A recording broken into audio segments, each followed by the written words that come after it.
Hello kids. Today we are going to start with the second chapter of economics, that is sectors of the Indian economy. First we'll learn about the terminology, that is economic activities. What is economic activities? Economic activity means producing goods and services. And when we produce goods and services, we earn income. So in short, we can say economic activities means production of goods and services, and in return we earn money. Now we will learn about classification of economic activities. Economic activities are classified into three: primary sector, secondary sector, and tertiary sector. Hello kids. Today we are going to start with the second chapter of economics, that is sectors of the Indian economy. First we'll learn about the terminology, that is economic activities. What is economic activities? Economic activity means producing goods and services. And when we produce goods and services, we earn income. So in short, we can say economic activities means production of goods and services, and in return we earn money. Now we will learn about classification of economic activities. Economic activities are classified into three: primary sector, secondary sector, and tertiary sector. Yeah, so we were discussing about the classification of economic activities. Under that, the first one is primary sector. So what is primary sector? Primary sector means carrying out activities with the help of natural resource. That is, all the activities done in the primary sector is related to the natural resource that we get from the earth. It is also known as agriculture and related sector because all the raw material that we get or the natural resources that we get is from agriculture. It is very important because primary sector provides raw material to the other sector, that is secondary sector and tertiary sector. Example of this is agriculture, fishing, mining, forestry, horticulture, etc. Now second classification, that is secondary sector. Secondary sector means transformation of raw material. What? Raw material into finished goods. And these goods are more valuable and more useful. Secondary sector is also known as manufacturing sector. Why? Because the raw material that we get from the nature, it is converted into better use. That's why it is known as manufacturing sector. It is very important because raw material is converted into better form, which provides us more value for the goods. Examples of secondary sectors are automobile industries, textile industries, sugar mills, etc. The third classification of economic activities is tertiary sector. Tertiary sector, it does not deal with any sort of production. It just provides services. Let's take example. When we are doing agriculture, we require tractor, we require harvester. When production is done, so we require transportation to carry the crops from the field to the godown, or maybe from the godown to the market. So what it is doing? It is providing you services. For doing the farming, farmer needs money for purchasing the high yielding variety of seeds, machineries, etc. So that's why it is also known as service sector. Why? No goods is produced, only services are provided. Now it is a very important sector, even more important than the first and the second one. Why? It is a link between the two sectors, that is primary and secondary. As I told you previously, when agriculture is to be done, farmer needs various modern machineries, high yielding variety of seed, chemical fertilization. So those things, to reach to the farm, we need transportation, crop insurance, banking, communication, godowns. All these are the services. Then when manufacturing is done in secondary sector, those equipments, those machineries for transportation, for purchasing, we require the services of the tertiary sector. That's why it is called the link between the other two sectors. Examples: teaching. Right now I am teaching. What it is? I am just providing my services to you.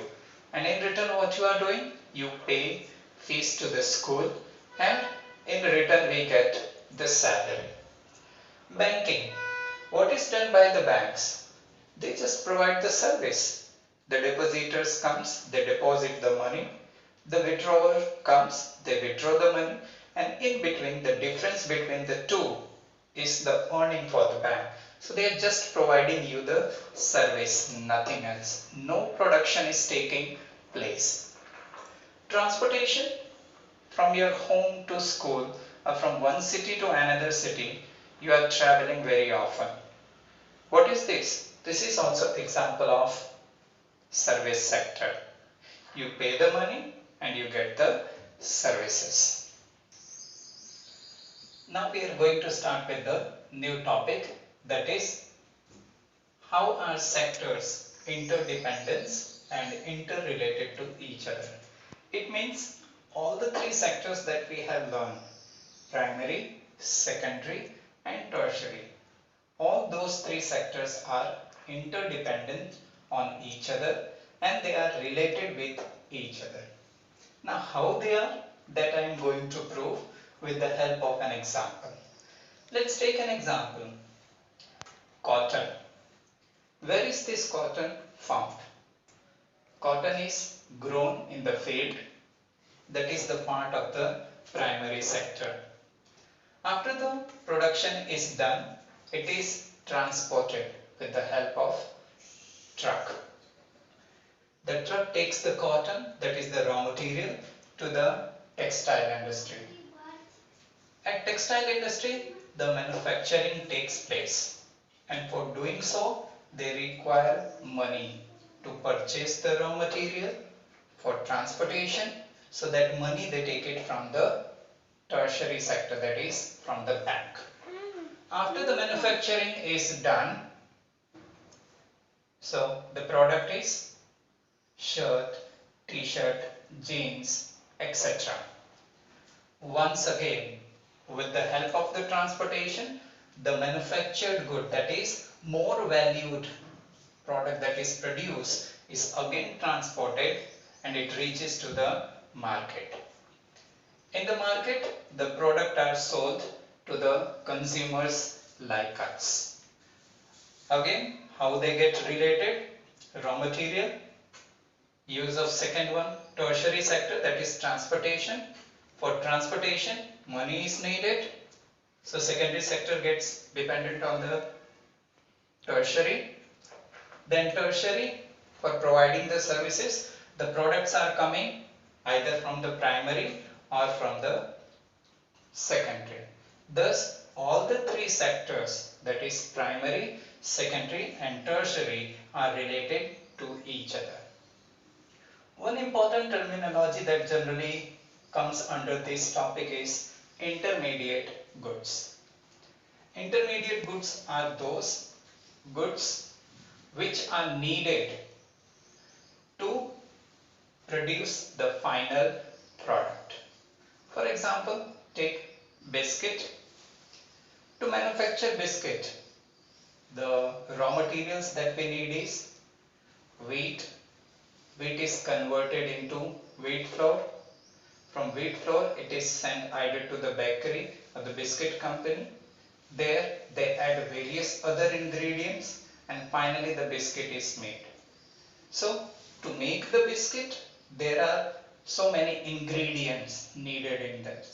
So, those ingredients are called intermediate goods and biscuit is called the final product.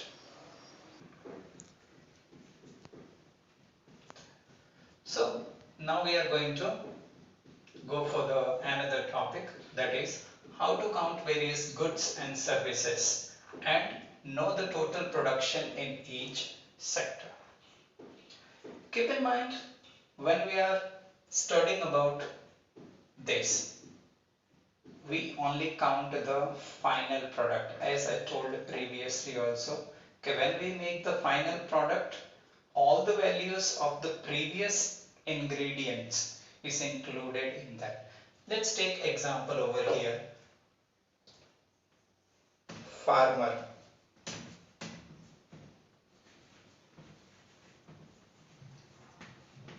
sells wheat at the rate rupees 8 per kg to flour mill.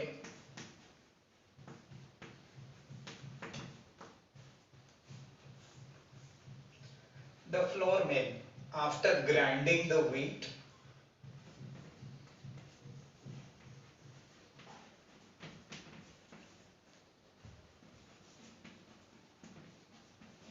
grinds wheat,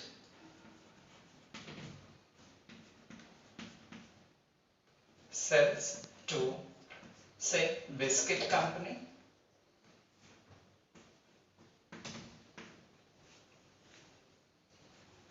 at rupees 10 per kg. Now the biscuit company, we can say,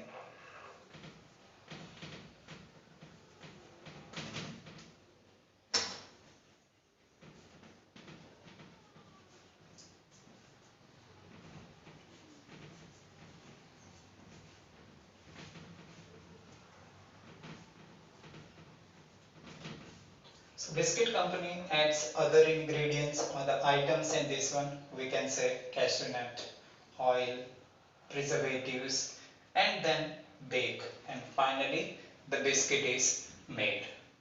So once the final product biscuit is made, so we can say, take example, the packet is sold for 15 rupees per packet. So when per packet of biscuit is sold for 15 rupees, so in this 50 rupees, this 8 rupees and this 10 rupees, and even the profit of the biscuit company is included. So the consumer gets the biscuit at rupees 15, which includes the value of this and this. So we should not keep on repeating. If we are repeating it again and again, then it is called as double counting. So finally I conclude, in the final product, the values of the intermediate goods is already included. Now in this topic, that is GDP and historical changes in the sector. First, we will learn about GDP. Then we will learn about the second topic. GDP stands for Gross Domestic Product. Every country's development depends on the GDP. Right now, the whole world is facing this pandemic COVID-19, and except China, every country's GDP is going down. We are in the stage of great economic depression. So how do we know this? That is through GDP, that is gross domestic product. How do we calculate this GDP? It's very simple.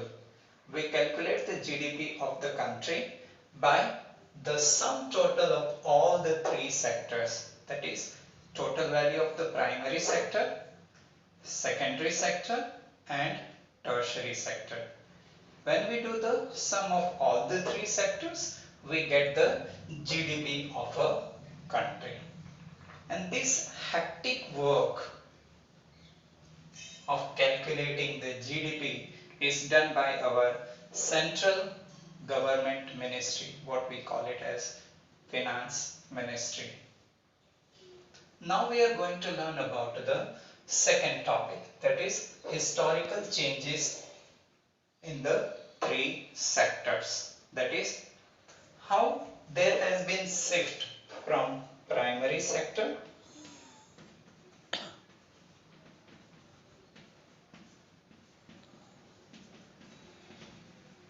to secondary sector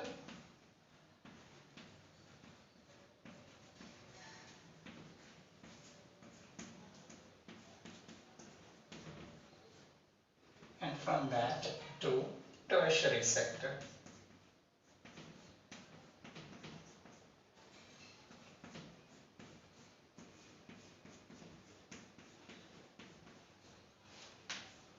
So it is believed, the economist says, that generally primary sector was the leading producer or maximum contributed in the GDP and provided maximum employment in a country for several years. Let's take for more than 200 years, because in most of the countries till industrialization did not started, agriculture was the prime activity.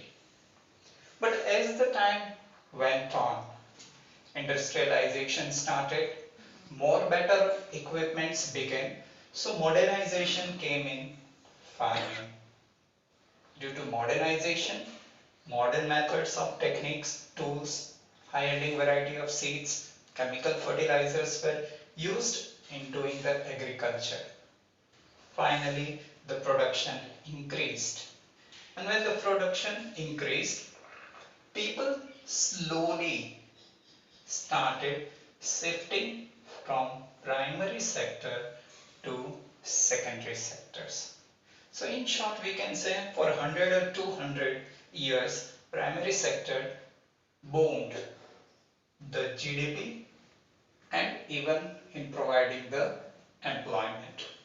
Slowly, the shift went to secondary sector. In most of the countries, industrialization started. People started moving in the secondary sector because more employments were provided, better wages were given, better standards of livings were provided. So people now shifted to the secondary sector and worked more and more. So for another 100 years, secondary sector was the leading producer in GDP and provided maximum employment. Then it is believed slowly the shift from secondary sector went to tertiary sector when production was done on a huge level. Now there are people who need to provide these services. So service sectors like transportation, banking, insurance, communication, education, hospital, tourism, all these sectors came up, and today these are one of the leading industries in any countries. You see the East Asian countries like Singapore, Malaysia, Indonesia, they all are the hotspot for the tourism. Most of our Indian, even during this pandemic COVID-19 started, many people were still on tour to these countries. So now it is believed that tertiary sector is booming in the various countries. Welcome back. Now in this topic, that is growing importance of tertiary sector, very important topic and a very frequent asked question in the board. So we will learn how the importance of the tertiary sector is increasing nowadays in most of the countries. Take example of India, whom we consider as a developing country. So it is responsibility of a developing country to provide services like education, banking, transportation, police, defense, communication. All these facilities should be provided by the government. Why? People cannot afford these services very easily. Developing countries, they are providing these services more better, but it is quite costly. Many of my friends and relatives who live in America, they say they get these services very easily, but when I ask them about the cost, they say it is very costly. So many of my friends for medical, they comes to India, what we call it as medical tourism. Second, now we are seeing that is there has been vast increase in the primary and secondary sector. As the importance and the production of primary and secondary sector increases, it leads to more demand of tertiary sector. Say crop production increases. For transporting the crops from the farm to the godown, we need transportation. Farmer do not have such a big storage facilities, so he requires godown.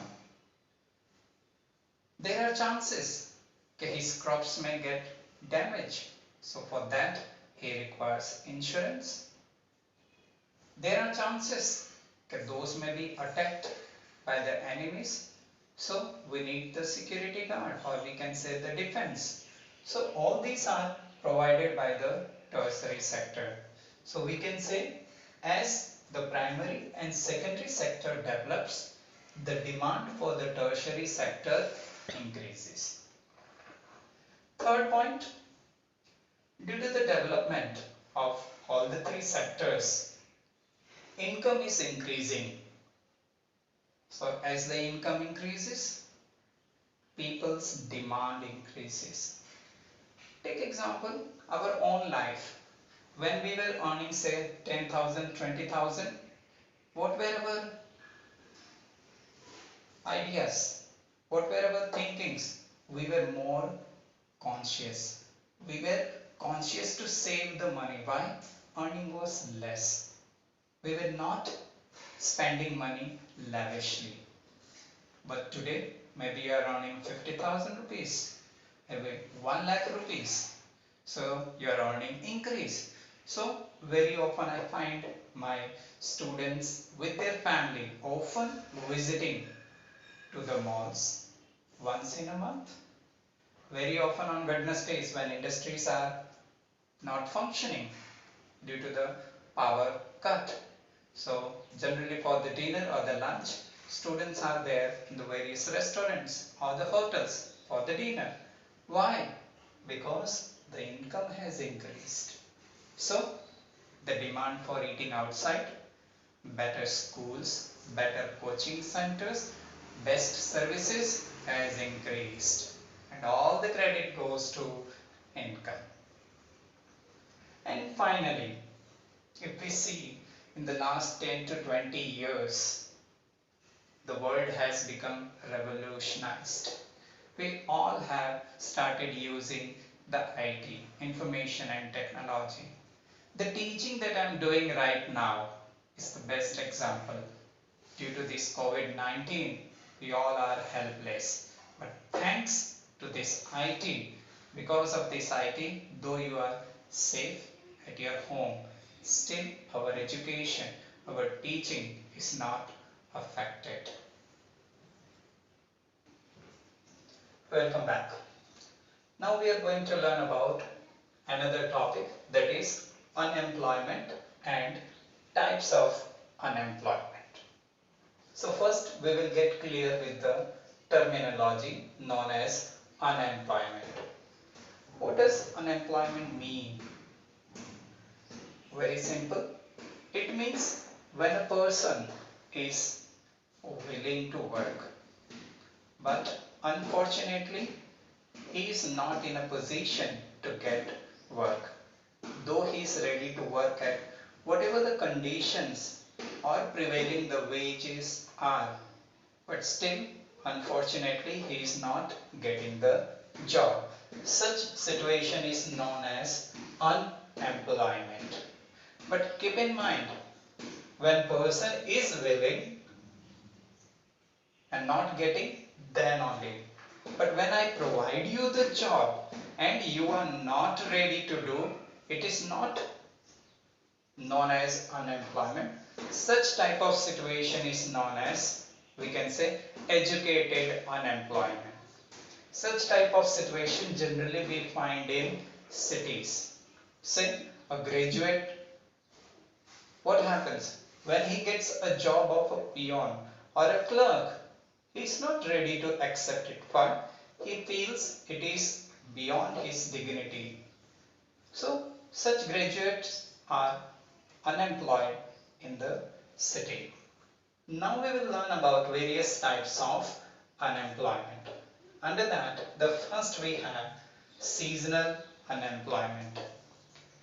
As the terminology says, seasonal, it means the person remains employed for the particular season only. Once the season gets over, the person becomes seasonally unemployed. Example, in agriculture, what happens? Till the ploughing, leveling, manuring, irrigation is there, the workers are employed on the field. Once the crops are left for getting ready for harvest, there is no job for these farm laborers. So for another 1 or 2 months, they are unemployment. Again, after 2-3 months, when the crops are ready for harvesting, again the farm laborers are employed and they come for harvesting. Again, when the harvesting season is over, till the next season begins, again they are unemployed.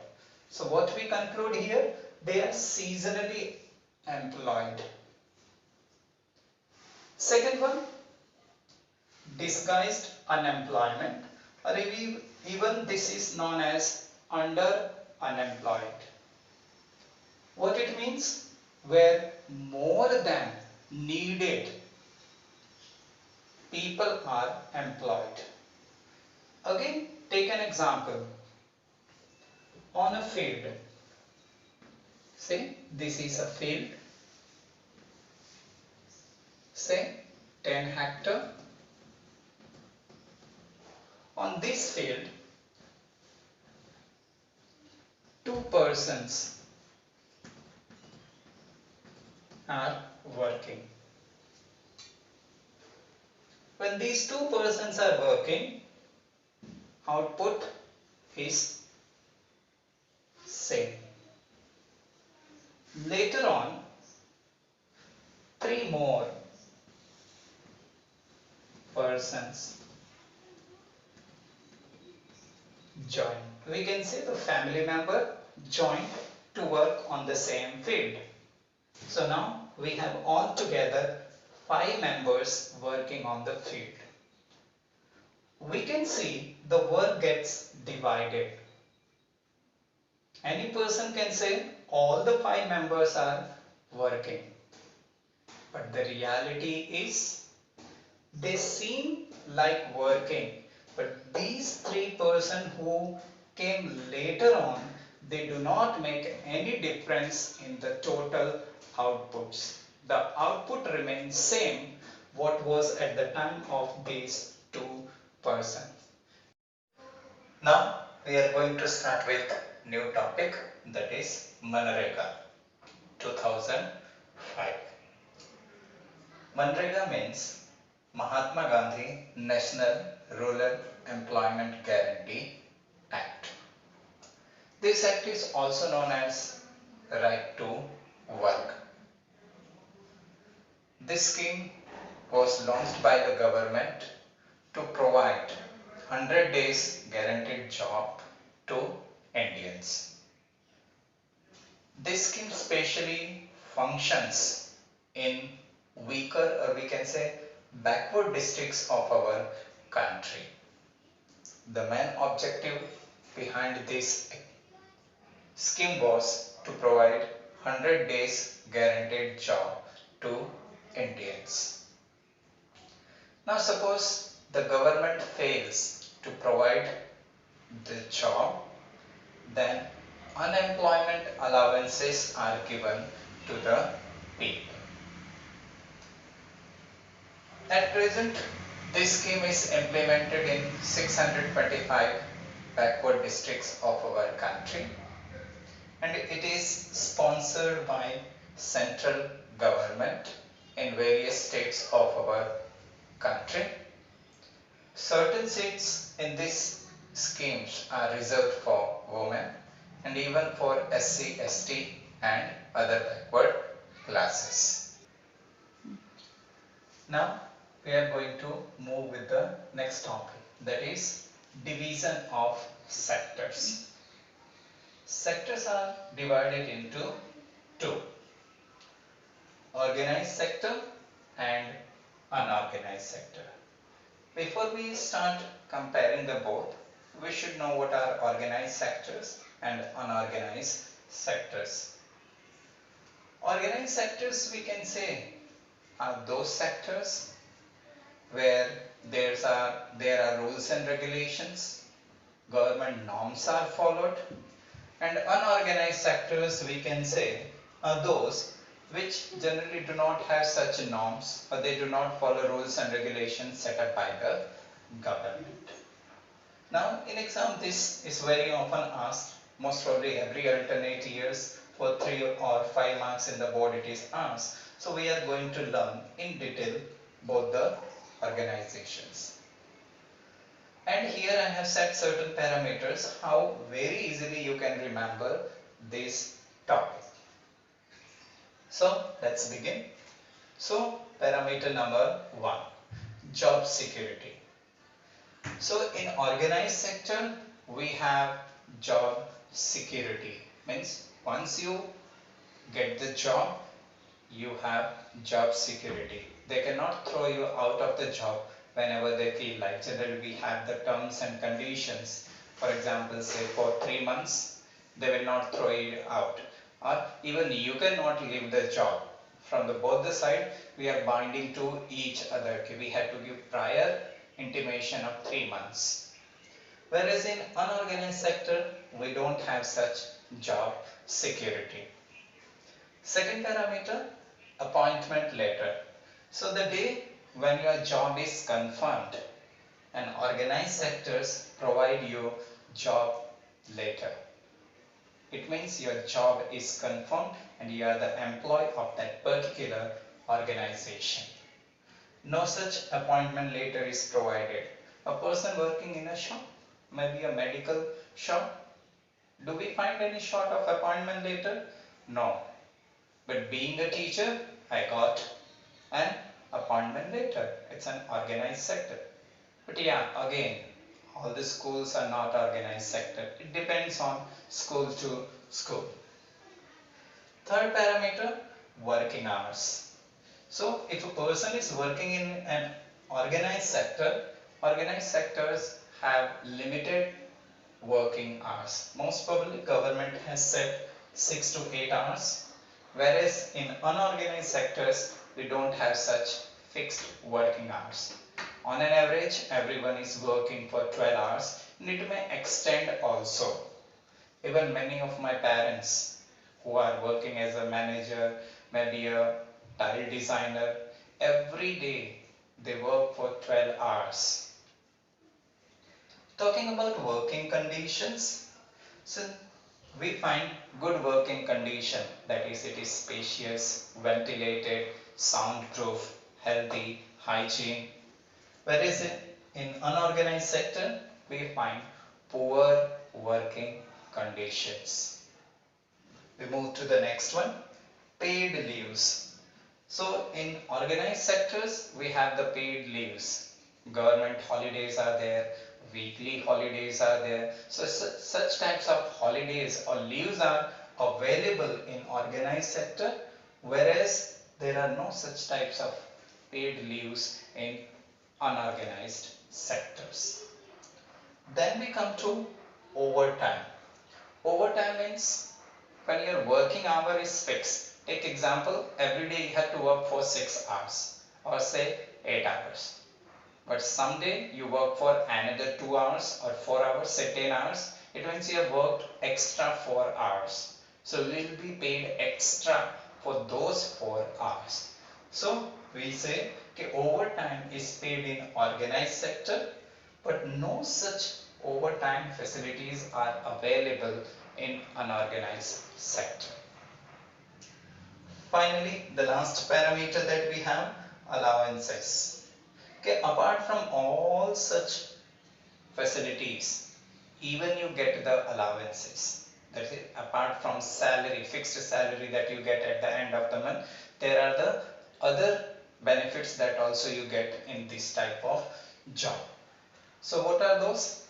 Traveling allowance, dearness allowance, house rent allowance, petrol allowance, medical, education. So such allowances are given in organized sector, but all such allowances are not given in unorganized sector. Now the next topic is division of sectors on the basis of ownership. Keep in mind ownership. So on the basis of ownership, there are two types of sector, public sector and private sector. This is also very important topic from the point of view of examination. And again, as I said, the previous topic also, this is very easy. Again, certain parameters I have set so that you can remember the points very easily and complete the topic. So the first parameter that I have set over here is ownership.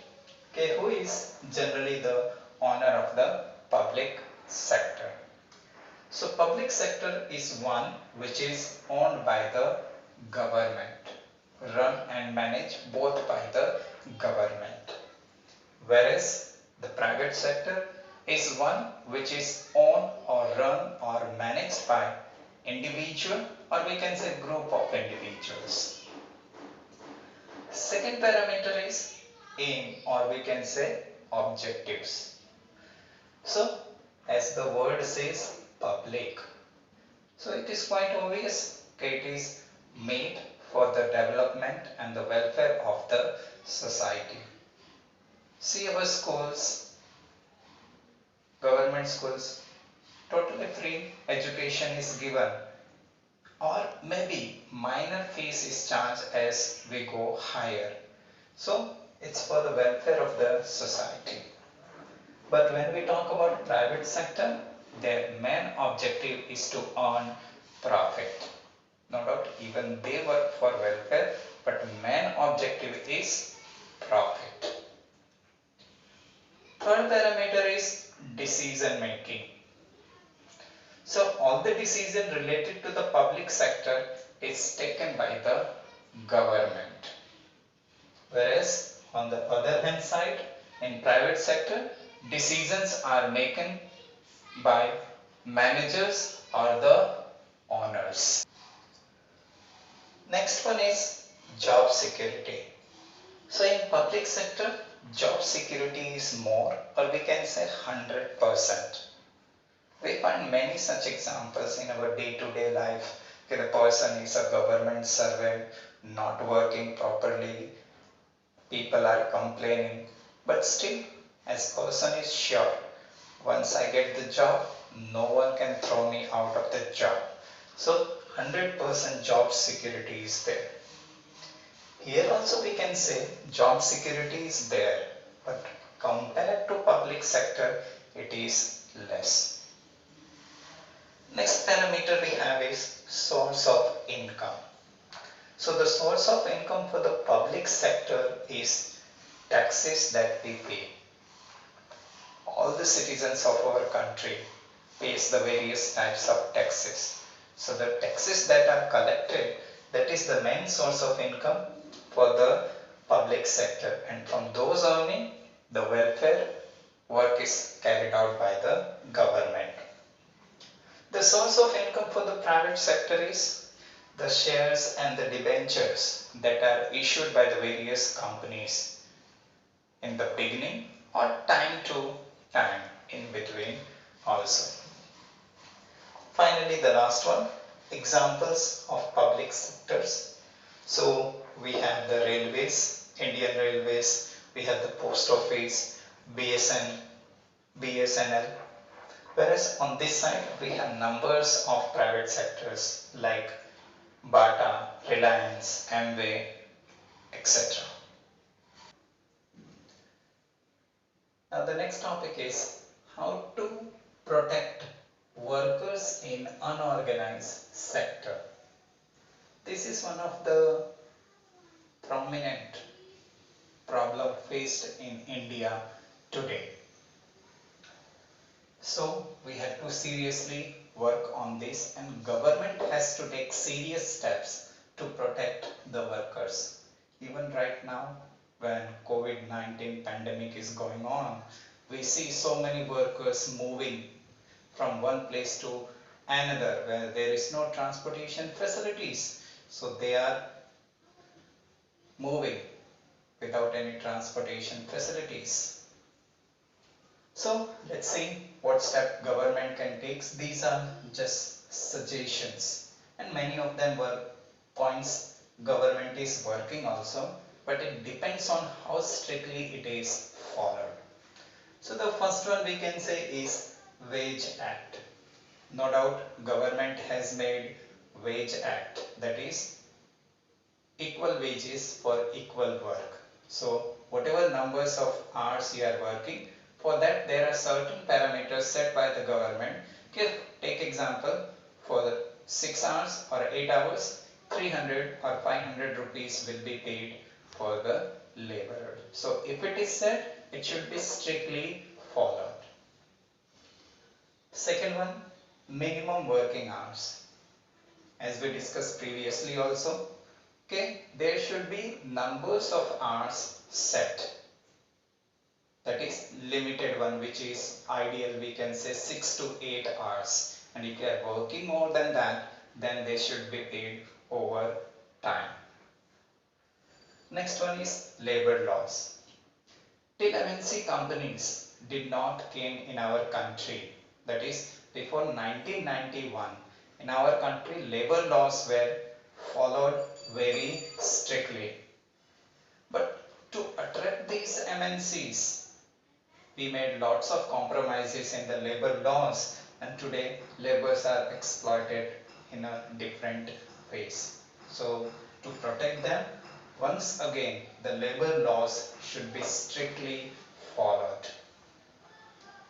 Cheap loans, laborers who are working in unorganized sectors. So if government is providing loans at cheaper rate and very easily, they can borrow loans from government and start some small business by themselves. Next, good working conditions. Generally, if you take a visit to any unorganized sector, you see how congested the industries are or the working conditions are. It's not healthy, hygienic, spacious, well ventilated. So, if good working condition is there, it will be good for their health. And finally, more industries should be set up by the government. So, if more industries are set up, the balance, a limited workers will be working and it will not be over congested, what we say as disguised unemployment. So if more industries are there, more workers will get job at a better wages and good working conditions. And finally, the last topic of the chapter, how to create more jobs in rural areas, urban areas. First, we will see how we can create more jobs in the rural areas. Rural areas means village. So, normally we know in villages maximum population is of farmers. So, keeping farmers in mind, we have to see okay, what sort of jobs can be created according to their skill. So, first is cheap loans. Cheap loans can be given to the farmers. If cheap loan is provided, they can purchase seeds, chemical fertilizers, and their production will increase. When production will increase, farmers can employ more laborers, that is farm laborers. So in this way, many landless person will get job in the farm. Second, small scale industries. So villages, their government can start small scale industries where people can show their skills and even the work can be started at home also, like say candle making, craft. Third one, agricultural inputs. Normally in the villages, farmers face problem of loan. So government should provide subsidies. One of the major problems in our country, every year we see thousands and thousands of farmers committing suicide. They do not get good return for their crops. So if government is providing more facilities with subsidies, this will be helpful for our farmers and our farmers can compete even at the international level, what we will be learning later on in economics chapter number 4. Then fourth one is diversification of agriculture. Most of our farmers, they just keep on doing the same activity, that is farming. So season by season, rabi crop, kharif crop, z season and over. But to have a better earning, or we can say more earning, they can diversify their agriculture. That is, along with growing of normal crops or the major crops, they can have some side business. For example, if they are growing wheat, along with that they can have the horticulture. They can practice dairy farming. So that will be an extra earning for them. This is how jobs can be created in the rural areas. There can be more points, but here few points I have given to you. Now we come to how jobs can be created in urban areas. So urban areas means cities. So population is more, so more and more industries, big industries should be set up where more jobs are created. That is the first way. Second one is skill development centers. So today our Prime Minister has started Skill India.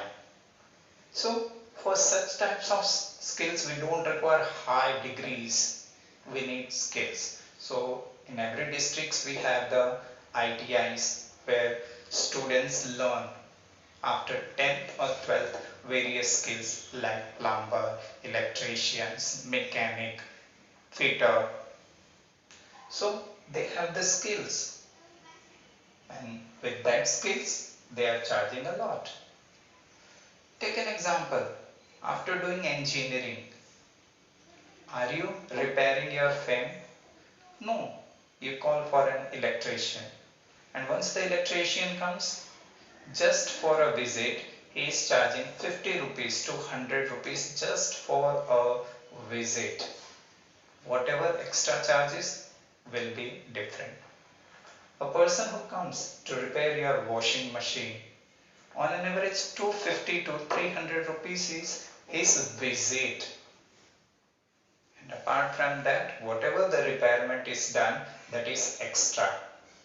So on an average we can say 500 to 600 rupees he is earning for per visit. So you need to develop the skills in the people, and for that more numbers of centers should be developed in India.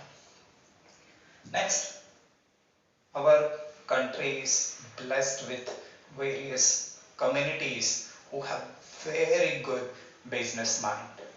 The Marwadis, the Patels, the Sindhis, Luanas, they are the people with lot of business skills, but somewhere they lack with the money. So it is government job or responsibility to provide them with business loans. If easily they get and at affordable rate, they can set up small or big business of their own, which can create more jobs in the city, indirectly helping the government to reduce the unemployment ratio, reduce the poverty, increase the GDP and the growth rate of our country. Then talking about tourism. Today, tertiary sector, as we have discussed previously, is gained in boom. So different sort of tourism can be developed in our country, in our cities. Medical tourism can be there, adventure tourism can be there, education tourism can be there. So through tourism also jobs can be created in our country. Many times when we have the tour from our schools during summer vacation or during the Diwali vacation, we just give a contract to a person who is handling tours and travels, and then he provides with a guide who handles each and everything. So a very good amount of earning is there in tours and travels. So this is also one industry where lot of employment opportunity prevails in our country. With this, we end our chapter. Hope you enjoyed and understood each and every concept and topic in this chapter. Have a great day ahead.